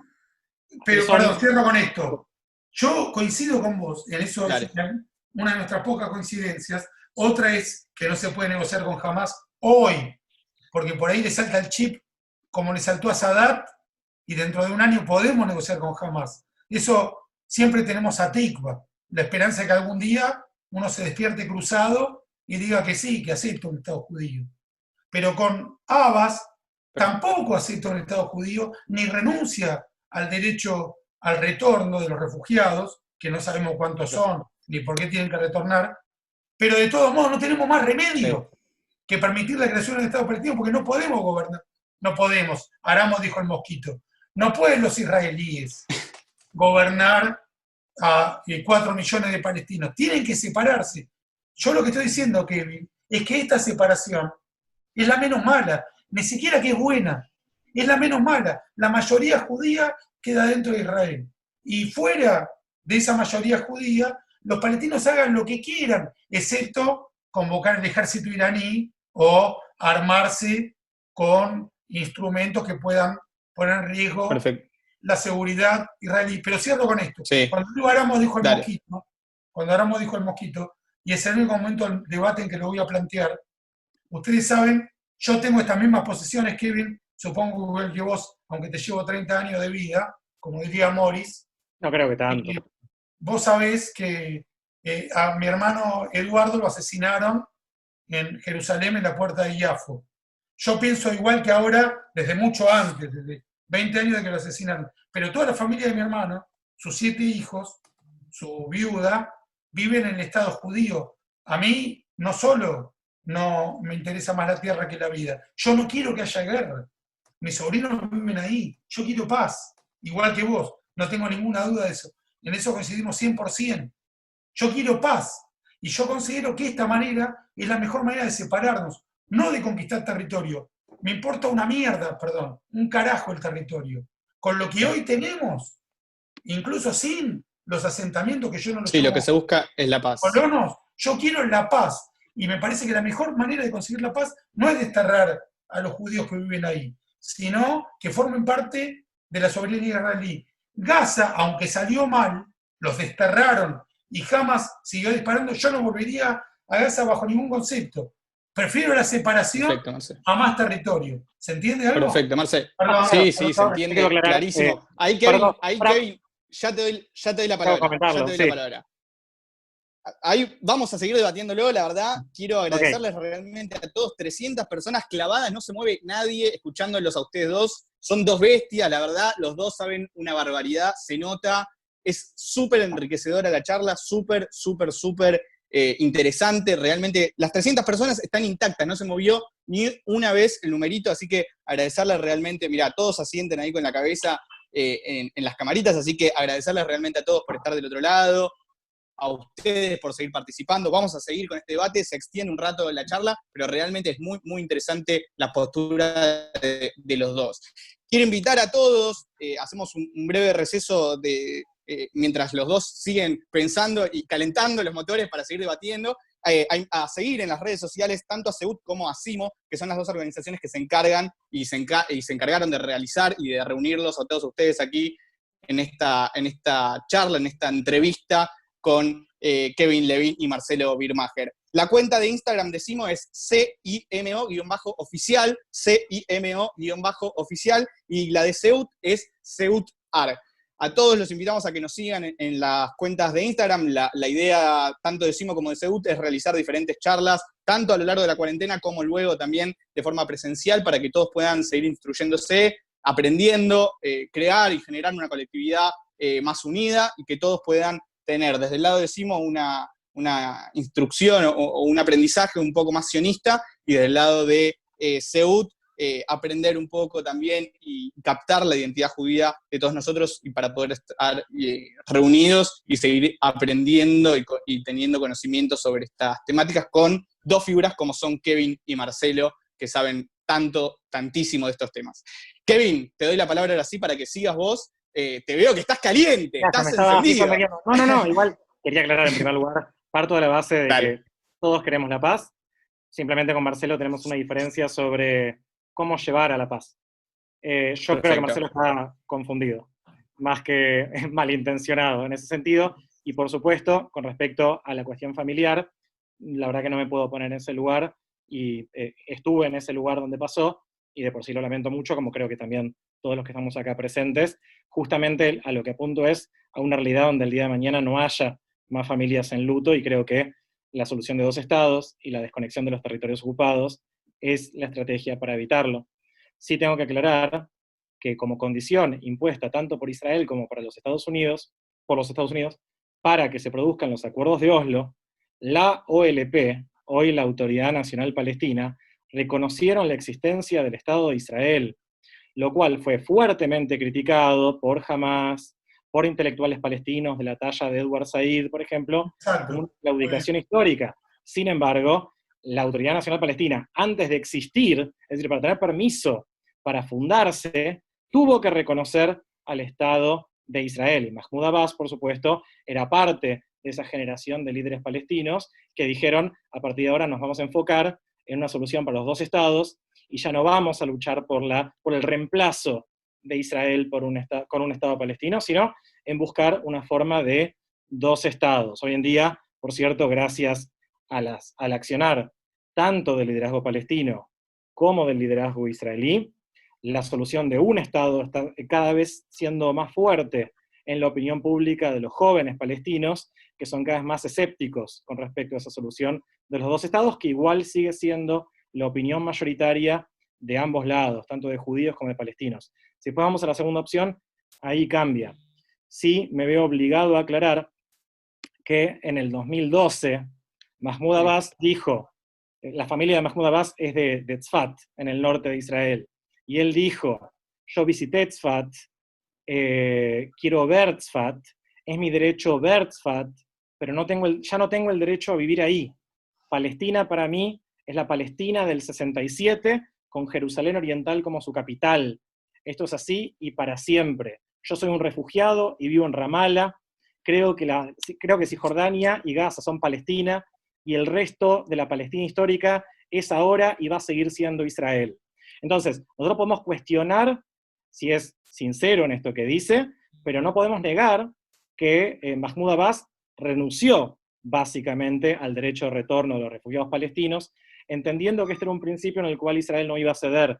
Y esto está confirmado por Ehud Olmert, que fue primer ministro de Israel, que dice, Mahmoud Abbas estaba dispuesto, en un acuerdo de paz definitivo que nunca llegó en su mandato, a poner por escrito que los palestinos renunciaban al derecho de retorno, en el sentido estricto de la palabra, y estaban dispuestos a aceptar una compensación económica para los que podían demostrar haber sido expulsados tanto en el 48 como en el 67. Y esto es fundamental, porque no podemos decir entonces que los reclamos de la autoridad palestina son incompatibles con la mayoría judía en el territorio de lo que hoy es el propiamente dicho Estado de Israel, es decir, previo al 67. Pero también quiero aclarar que todo aquel que piensa que una solución para los dos estados es hoy la alternativa deseable, no se puede apoyar la anexión, porque la anexión genera un precedente terrible y solamente fortalece a los elementos de la sociedad palestina que activan todos los días para bajar el liderazgo moderado de Mahmoud Abbas. Es dispararse en el pie. ¿Y qué es lo que gana? Israel no gana nada. ¿Quién es el que gana? Pongámosle nombre y apellido. Benjamin Netanyahu. En el medio de una crisis política, en el medio de una crisis económica, con pocos precedentes, Israel tiene más de 1 millón de desempleados y durante Shabbat 13% de los hospitalizados por COVID, digamos, los hospitalizados por COVID aumentaron 13%. Es el momento, saliendo de una crisis política de un año, para empezar a pensar en embarrar la cancha, metiéndose en un conflicto internacional, quemando todos los puentes de la cooperación que tiene hoy en día Israel. No. Es muy inoportuna esta propuesta, y yo creo que ni Netanyahu la quiere. Pero hay que ver si a esta altura es capaz de pararla. Bien, Kevin. Marcelo, para ir redondeando y de a poco ir cerrando este debate impresionante, vamos a hacer esto. Primero, Marcelo le va a hacer una pregunta a Kevin. Kevin le va a responder y luego Kevin le va a hacer una pregunta a Marcelo. Después cada uno dará su mensaje final y vamos a ir cerrando este debate. ¿Les parece? Tratemos de ser lo más breves posibles, ¿sí? Así Bueno. no se hace muy extenso. Bueno, primero yo quiero decir que Kevin es un crack, que yo estoy sorprendido del nivel de este debate. Yo no creo que él esté confundido y yo tampoco lo estoy. Simplemente pensamos distinto. Todos sus datos son absolutamente comprobables. Algunas hipótesis yo le voy a rebatir, como que Abbas hubiera firmado la resignación a que vuelvan los refugiados, nunca la firmó. Barak le ofreció a Arafat mucho más, y eran todos la papa macabra. Barak, Arafat, nunca como entonces podrían haberse abrazado. Kevin, debes recordar esa famosa filmación en Camp David, donde Barak lo empuja a Arafat para que pase primero, y Arafat lo quiere empujar a Barak. Nunca hubo tanta posibilidad de hacer la paz como en ese momento, y Shlomo Ben-Ami lo llamó el día que murió la paz. Si alguien podía hacer la paz, mucho más que Abbas, era Arafat, y lo rechazó. Le ofrecían muchísimo más que todo lo que le hayan ofrecido a Abbas, y lo rechazó. Abbas no va a firmar, no puede, además se va a morir antes, porque es un anciano que viene oprimiendo Cisjordania como dictador desde 2007, nunca dio elecciones, nunca permitió un partido opositor, nunca permitió libertad de expresión, no va a firmar la resignación de los refugiados porque tiene miedo. Rabin se animó, Pérez se animó, Barak se animó, Sharon habló de Estado palestino más que Rabin, Netanyahu habló de Estado palestino, los judíos se animan a proponer la paz, los dirigentes palestinos no se animan. Entonces le quiero preguntar a Kevin, ¿por qué si entre el 48 y el 67 se negaron a crear un Estado palestino? ¿Por qué se le dijeron a Barak, que les ofrecía incluso Jerusalén, no solo que no, sino que lanzaron la segunda intifada? ¿Por qué si Abbas le dijo que no al Estado palestino propuesto por Sharon, después de que Sharon se retiró de Gaza y dejó Gaza Judenrein, sin un judío? Les dijo, acá estamos, tomen el territorio, pensemos cómo hacemos la paz en Cisjordania. ¿Por qué se dijeron que no a esa paz? ¿Por qué van a aceptar crear un Estado palestino ahora que Netanyahu se los está ofreciendo también, diciendo menos el 2%, pero con un equivalente para ustedes en territorio desértico de judíos? Les ofrecemos un intercambio territorial, lo ofrece Trump. Solo queremos quedarnos con el territorio donde vive la mayoría judía, y el Valle de Jordán por seguridad. Y el resto es un Estado palestino. ¿Por qué ahora van a decir que sí? Incluso si desterraran a los judíos de los territorios. ¿Por qué? ¿Se entiende la pregunta? Perfecto. Sí, aparte de escritor, además guionista, intelectual, Marcelo es un gran periodista. Espero que coincida conmigo en que eres un crack, que todo lo que está diciendo y presentando, excepto las hipótesis, son indiscutibles. Adelante.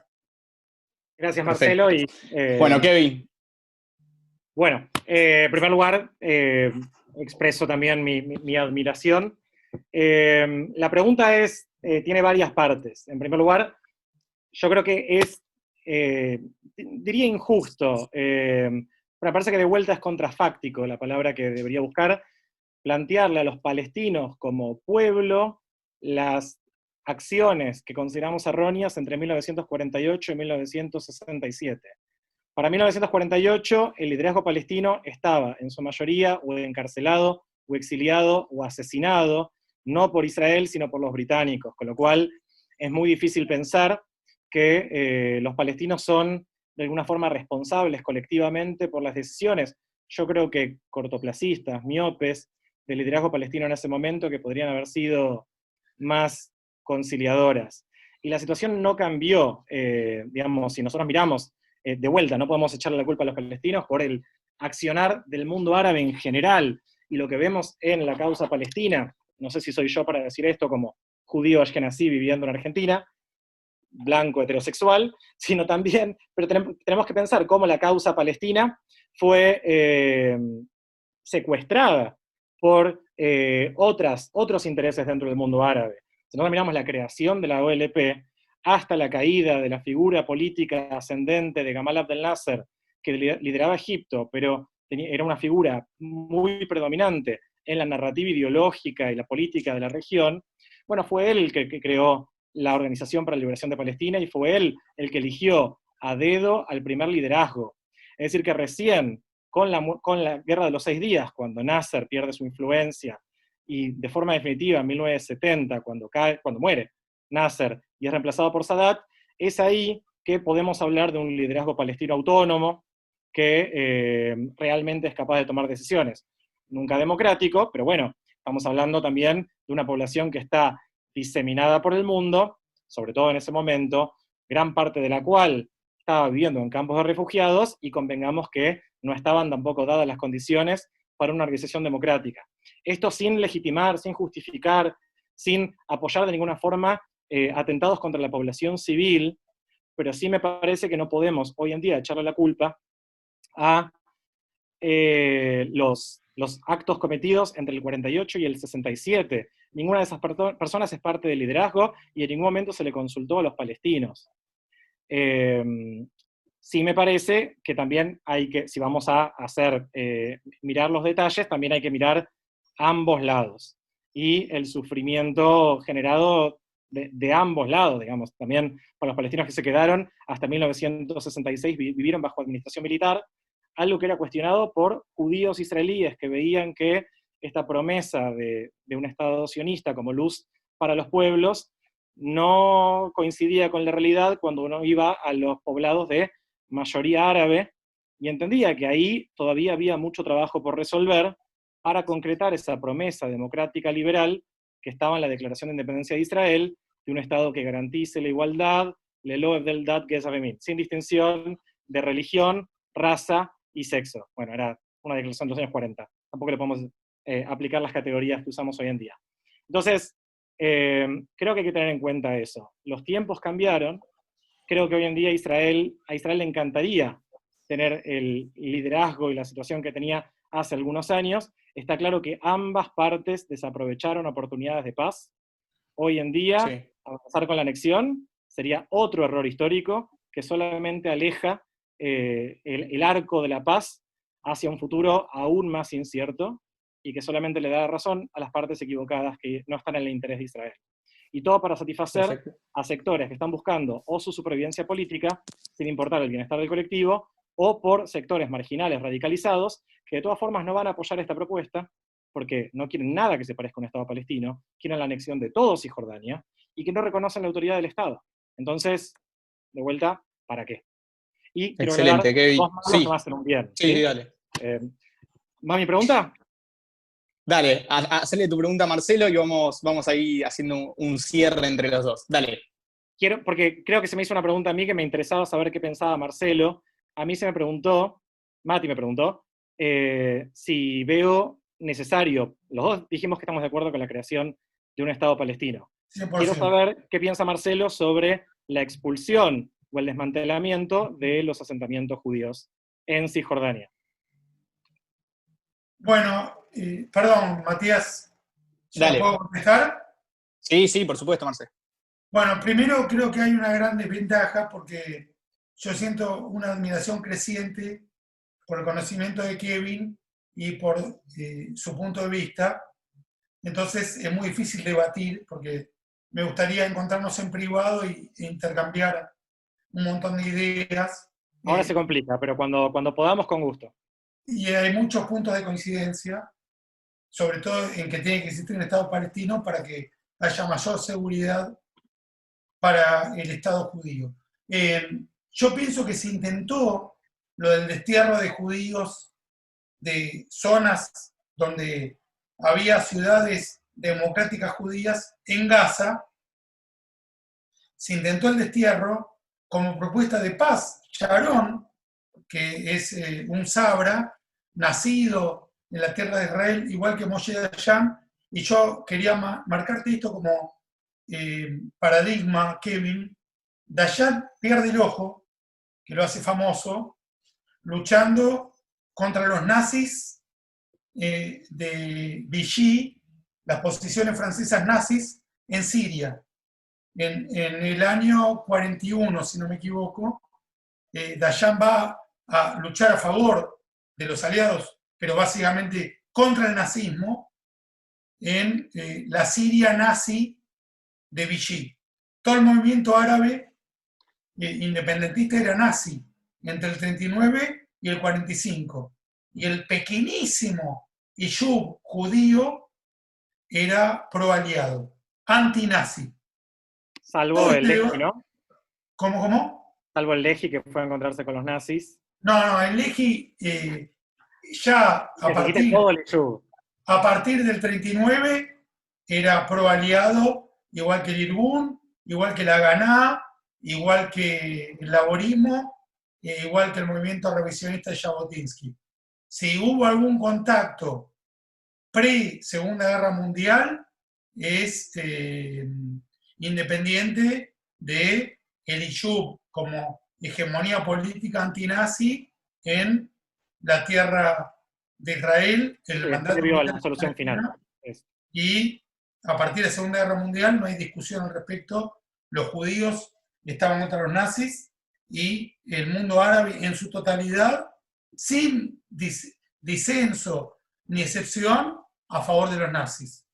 Hubo un Shamir, un movimiento ínfimo que en algún momento tuvo algún coqueteo con el fascismo previo al comienzo de la Segunda Guerra Mundial, como lo tuvo Trotsky en el 38, en una entrevista que le daba a Mateo Fossa en México. Trotsky dice que él es equidistante entre las democracias y el nazismo. No toma una postura clara contra el nazismo.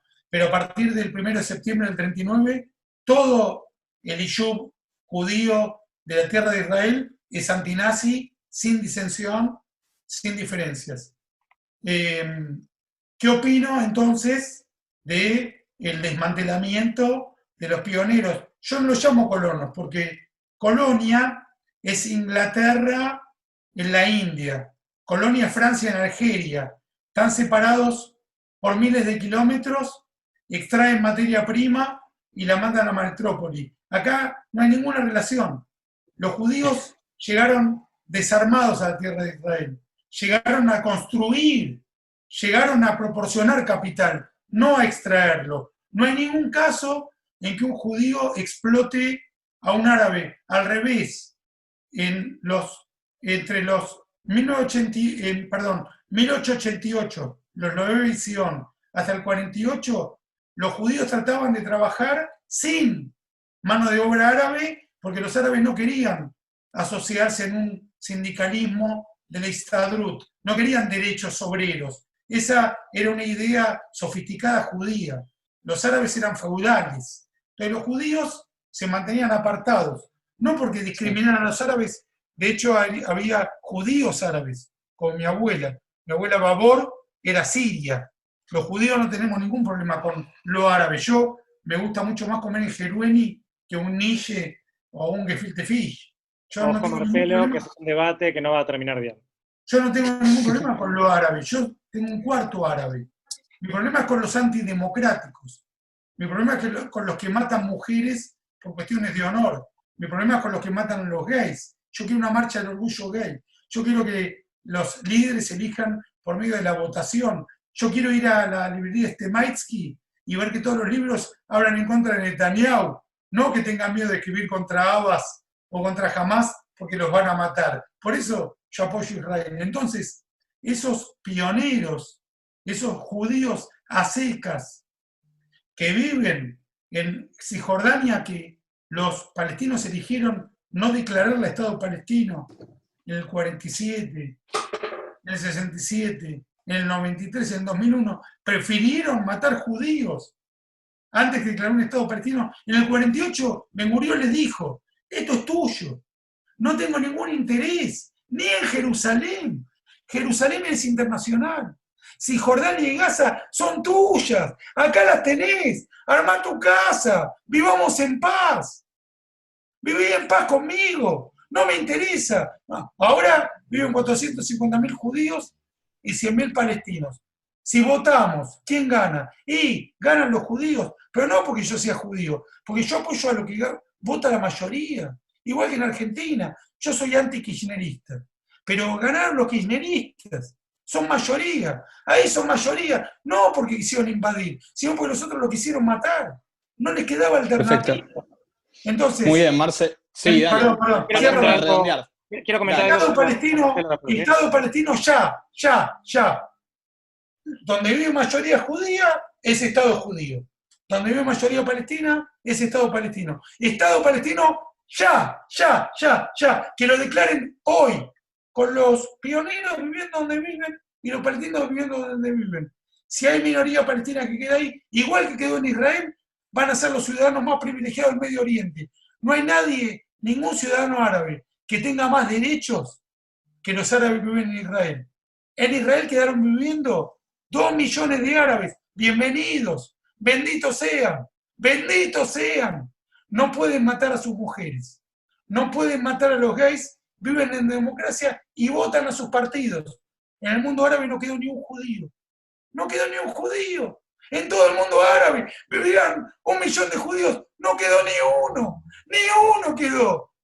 Pero en Israel viven 2 millones de árabes.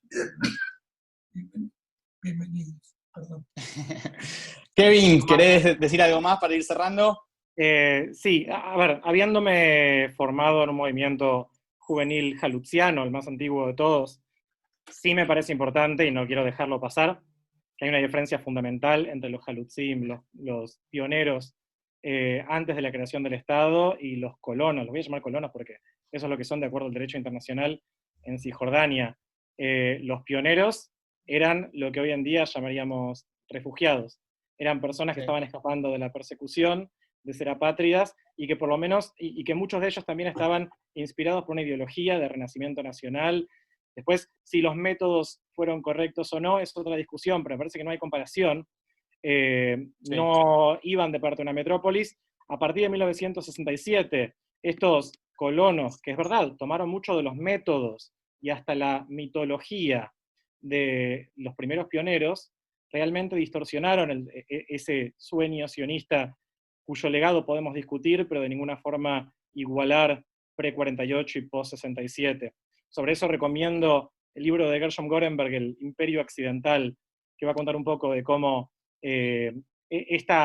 incluso el lenguaje fue robado y apropiado por movimientos que nada tenían que ver con esos primeros pioneros. Es decir que, si mientras los pioneros en los años 20, 30, desde la década de 1880, iban a secar pantanos y vivían en condiciones muy difíciles, los colonos en Cisjordania tienen una hipoteca subsidiada, tienen descuentos en la compra de viviendas, tienen un incentivo estatal para irse a vivir ahí. Shlomo Svirsky, del centro Adva, que es un think tank ahí en Israel, dice que los asentamientos son el proyecto civil más costoso en la historia de Israel y son una caja negra en la cual se invierten miles de millones de dólares para dar beneficios a los que viven ahí y complicar las chances de un arreglo territorial. Y hay una diferencia fundamental, que es que los colonos contribuyeron a un Israel que en su declaración de independencia se estableció como un Estado para todos. El proyecto ideológico de Gush Emunim y de sus herederos se basa sobre la exclusión de los palestinos de esa sociedad que están buscando crear. De todas formas, no me quedó claro qué piensa Marcelo sobre los asentamientos, incluso los asentamientos ilegales, de acuerdo al derecho israelí, que hay en Cisjordania. No me quedó claro si hay que desarmarlos, hay que dejarlos ahí y ver si eso es compatible con un Estado palestino. Si se crea un Estado palestino, ¿van a funcionar como minoría judía a pesar de que no quieren vivir ahí? No sé, no me quedó claro. Entendí que había una crítica. Marce, hagamos esto, perdón, porque yo ya creo se que nos está yendo la hora. claro. Perdón, Kevin es un crack, Dale. pero pone en mí cosas que yo o bien aclaré o no dije. Pero yo sí dije con claridad, donde haya mayoría judía, 450.000 judíos con 100.000 palestinos, puede formar parte del Estado judío. Donde haya mayoría palestina, no puede administrar Israel. Yo creo que lo dejé claro. Pero hay que mirar el mapa, están todos mezclados. Es imposible, claro, es imposible separar quirúrgicamente. Entonces vamos a hacer esto. Marcelo y Kevin, vamos a hacer esto porque ya se nos está yendo la hora, y la verdad que es súper interesante, la gente ya es la hora de comer, la gente quiere seguir escuchándolos, y me parece realmente que es muy interesante las dos posturas, da el debate para un montón, los dos saben una barbaridad, así que me encantaría poder retomar esta charla en algún otro momento. Seguramente los chicos de Seud y de Simo van a seguir contribuyendo para que ustedes dos participen los invitamos a que sigan contribuyendo con ambas agrupaciones, con ambas organizaciones, para que todos podamos seguir aprendiendo y escuchándolos, porque realmente es muy interesante. No se movió la aguja, la gente sigue encendida hace más de 1 hora y media, y realmente es un placer, y les agradecemos, las 300 personas que estamos aquí, les agradecemos realmente que se hayan prestado para debatir, que se hayan prestado para que nosotros los podamos escuchar, y que se hayan prestado para participar junto a nosotros. También les quiero agradecer el respeto a ambos dos. Se dejaron hablar, dejaron que el otro exprese sus ideas.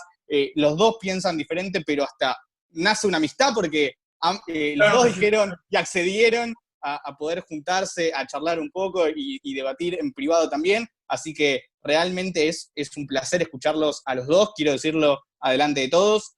Agradecerles nuevamente a ustedes y también a la gente tanto de CIMO como de SEUT por haberme permitido moderar esta hermosa charla y este hermoso debate. Y bueno, para ir cerrando, le voy a pasar le pedí a todos que se queden, porque es muy interesante realmente también escuchar a los chicos que se mataron trabajando, que nos matamos trabajando para poder conseguir esta charla, para poder conseguir a estos dos personajes, y que hacen esto solamente por amor al judaísmo y por amor a la colectividad, para que realmente todos podamos apreciar y podamos participar y enriquecernos con las palabras tanto de Kevin como de Marcelo. Así que primero que nada le voy a dar la palabra a Uri Gerade, uno de los organizadores de SEUT, para que dé una especie de cierre. Los convocamos a todos a que sigan participando en las charlas de SEUT y de CIMO, que nos sigan en las redes sociales, y se sumen, porque realmente es hermoso poder ser parte de la colectividad, y el trabajo que están haciendo tanto CIMO como SEUT es hermoso, y enriquece a toda la juventud, a toda la gente grande y a toda la colectividad en general, para poder seguir estando unidos, más allá de la pandemia, más allá de que no se pueda estar físicamente uno al lado del otro, que a través de una camarita o a través de estas charlas, de estos espacios, podamos seguir reuniéndolos y podamos seguir aprendiendo y capacitándonos. Así que, Uri, te doy la palabra para que des el cierre, y bueno, después uno de los chicos de CIMO también va a dar su parte. Uri. Bueno, buenas noches a todos y a todas. La verdad, fantástico todo lo que acabamos de vivir. 2 personas impresionantes. Generalmente cuando empieza el cierre la gente se va. Le pido por favor que se queden 5 minutitos. Es un mensaje importantísimo y clave decir por qué decidimos entre SEUT y CIMO hacer este evento, este momento, esta charla. La verdad, quiero desde SEUT agradecerle tanto a Kevin como a Marcelo, glorias. La verdad, me llevo personalmente unos recuerdos muy buenos de este momento y un montón de información. Pero le quiero contar a todo el público realmente el motivo y de dónde nace la voluntad de juntar a estas 2 personalidades que sabíamos que tenían posturas encontradas, ideas encontradas. Miren, la anexión se nota que es un tema sumamente polémico y que es un tema que va a generar un revuelo impresionante en el mundo si se da como viene o pareciera darse. Ese revuelo, a los jóvenes particularmente, nos puede afectar de un montón de formas. Desde docentes opinando en la universidad sin fundamentos y utilizándolo como una especie de plataforma para discriminar o incluso antisemita, para los jóvenes incluso también en universidades con sus compañeros, compañeras, incluso en la televisión, de parte de periodistas, de opinólogos. La verdad que escuchar a esta gente nos hace a nosotros crecer, nos hace a nosotros tomar postura, tener fundamentos, saber cómo responder. Es importantísimo nutrirnos de estas cosas. Y es una responsabilidad como judíos que tenemos, porque mucha gente no discierne, no sabe diferenciar entre el sionismo con los judíos. Entonces, cuando nosotros recibimos esos comentarios, es nuestra responsabilidad no estar callados. Y tipos como Marcelo y tipos como Kevin son la gente que a nosotros nos brinda esa cultura que capaz a muchos nos falta buscar, nos falta indagar si nos dedicamos a otras cosas. Entonces, bienvenida a las 300 personas que están acá, un orgullo enorme, felicitaciones también a CIMO por esto, y bueno, mis más sinceros agradecimientos tanto a Marcelo como a Kevin. Muchas gracias, de verdad. Te dejo la palabra de vuelta, Mati.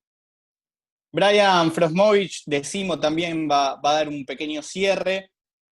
No sé si, Brian, querés decir algo más, agregar a lo que dice Uri para tener también la visión de CIMO. Sí, en realidad es corto. Tuve la suerte de tener a Kevin como profesor en Buber, tengo la suerte de poder colaborar con Marcelo, con lo cual los conozco y sé la capacidad de ambos.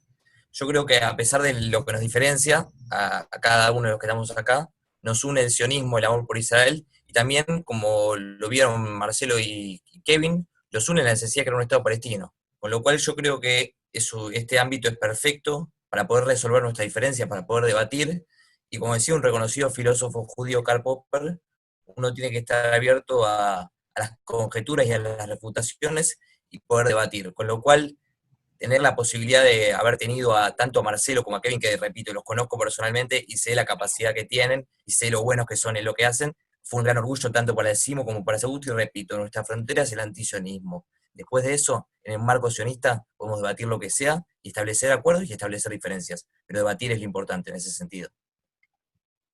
Perfecto, Brian, gracias. Bueno, nos despedimos, les agradecemos a todos por haber estado ¿Puedo decir algo? realmente del otro lado. Matu, Sí, ¿puedo Marce, decir cerralo algo? vos. Puedo decir una Dale. palabra. Que Brian a mí me enseñó algo sobre Barrientos y el Che Guevara hace un año. Me explicó que Barrientos era un presidente constitucional y ahora me acaba de explicar algo que Karl Popper era judío y yo no lo sabía, y que yo deposito toda mi confianza en Kevin. Yo lo escuché, para mí fue sorprendente, para mí es un intelectual judío valiosísimo, y que si hubiera que elegir a alguien para negociar con los palestinos y para alcanzar la paz, yo lo elegiría a él antes que a mí. Yo lo dejaría a él que negocie. Ahí la gente te aplaude, Marce, ahí confío, detrás de las cámaras. Confío en él, yo creo que podemos aprender mucho más el uno del otro. Me encantó escucharlo, me pareció una persona impresionantemente informada, con un pensamiento muy lúcido. Yo sigo estando de acuerdo más conmigo que con él, pero si a mí me dijeran hoy quién tiene que ir a negociar con los palestinos, yo lo elegiría a él antes que a mí, para que logremos la paz. Aprovecho también para Marcelo, decir, bueno, dale, en primer lugar agradezco a Kevin. Marcelo, una figura tan reconocida por el tiempo, y la verdad es que ha sido un placer también debatir, si bien yo también estoy más de acuerdo conmigo que con él. También tampoco sabía que Karl Popper era judío. Brian, como dijo, fue alumno mío en sus años mozos, así que, como dice el Talmud, de mis maestros aprendí mucho, pero más de mis alumnos.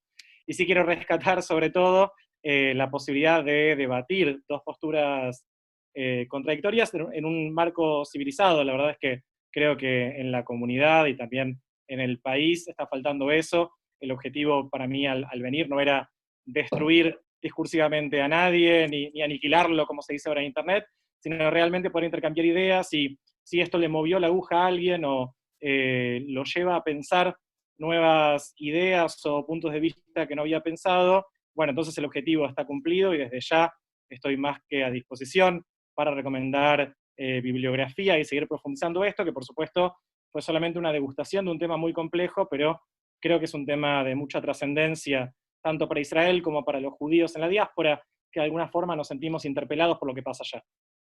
Es la idea, Kevin. Gracias nuevamente a ambos dos. Y bueno, queda abierta la charla, queda abierto el debate. Ojalá podamos reencontrarnos todos nuevamente. Le pedimos perdón a muchísima gente que no pudo ingresar, pero bueno, nos excedió. La verdad que no esperábamos ni de Seúl ni decimos la cantidad de gente que convocaron. Kevin y Marcelo, no me canso de decirlo, dos personajes, dos personalidades impresionantes, un conocimiento que queda remarcado a lo largo de esta charla. Así que agradecerles nuevamente a los dos por haber estado.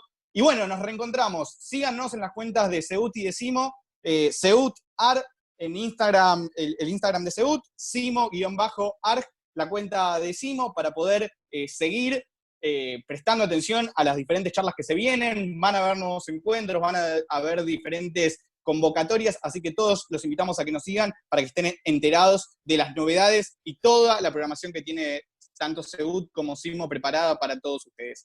Les agradecemos nuevamente a todos por haber estado, les mando un abrazo a la distancia, un codito a la distancia, tanto a Marcelo como a Kevin, y a todos ustedes por haber participado, porque todos somos parte de esto. Muchísimas gracias nuevamente, no me canso de decirlo, la verdad fue un éxito, y ojalá podamos reencontrarnos. Saludos a todos.